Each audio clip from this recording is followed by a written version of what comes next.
This is a short video about connecting, one of 10 key reading strategies. So what is connecting? Connecting is making links. And why is connecting so important? Because connecting sparks up our minds. It is an active knowledge building process. Connecting opens our hearts and it builds empathy and wisdom. So what are the kinds of connections that we make when we've just read a book? Well, we may make a text-to-self connection, or a text-to-text connection, or a text-to-world connection.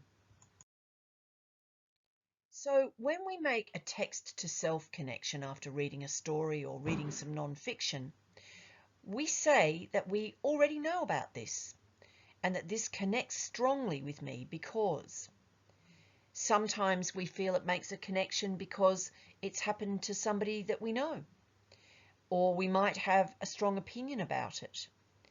So whenever something makes a connection with you, you can say, I have a text-to-self connection, and then you can explain what that connection is. So a text-to-text connection is when you've just read a book or seen a film and you think, I've seen or read something just like that before. It might be another version of a fairy tale, or it might be another book in the series, or maybe you've read another book with the same genre. Perhaps it's a non-fiction book about spiders and you've read one last week. So these are text-to-text connections, and you can say, I have a text-to-text connection, and then you can explain what your connection is. When you make a text-to-world connection, it's because you've heard about it on the news, or maybe you've heard that it's happened in another place, maybe on the other side of the world, maybe somewhere close by, or maybe you've heard that this has happened in history. So whenever you have a text-to-world connection, you can say, I have a text-to-world connection, and then you can explain just what it is. So I really recommend, after you've been reading a novel, that you write your connections in a reading journal, because I think that reading journals are a great way to get down what you're feeling about the book that you're reading. Stop and jot is a really good idea. You get sticky notes, and whenever you notice something or you react to something, you write it on a sticky note and you stick it on that page in the book. And then when you're finished, you can put those sticky notes into your reading journal.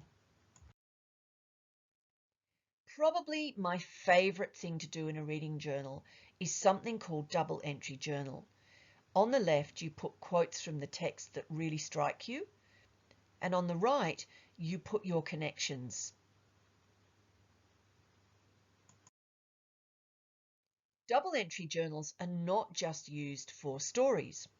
They're more commonly used for people who've just read a factual text. So on the left, you put quotes from the information text, and on the right, you put questions that you have, or you might write a short summary. You might draw some visual notes on the right side, or you might even say, this bit will come up in the test. But I think that double entry journals are fantastic for factual texts. Think marks are a lot of fun. You draw icons on your sticky notes and you stick them on the bits of the novel that interest you, or it might be a picture book, and then you can share with a partner what struck you about that section of the book.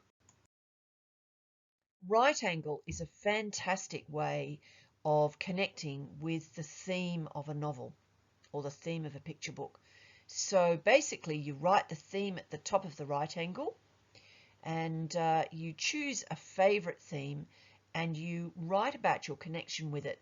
So here we see that the favorite theme was reach inside and you will find surprising strength.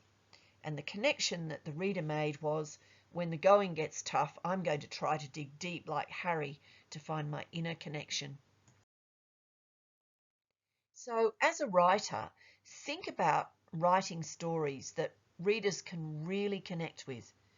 Think about writing about characters and problems and issues that people are very interested by.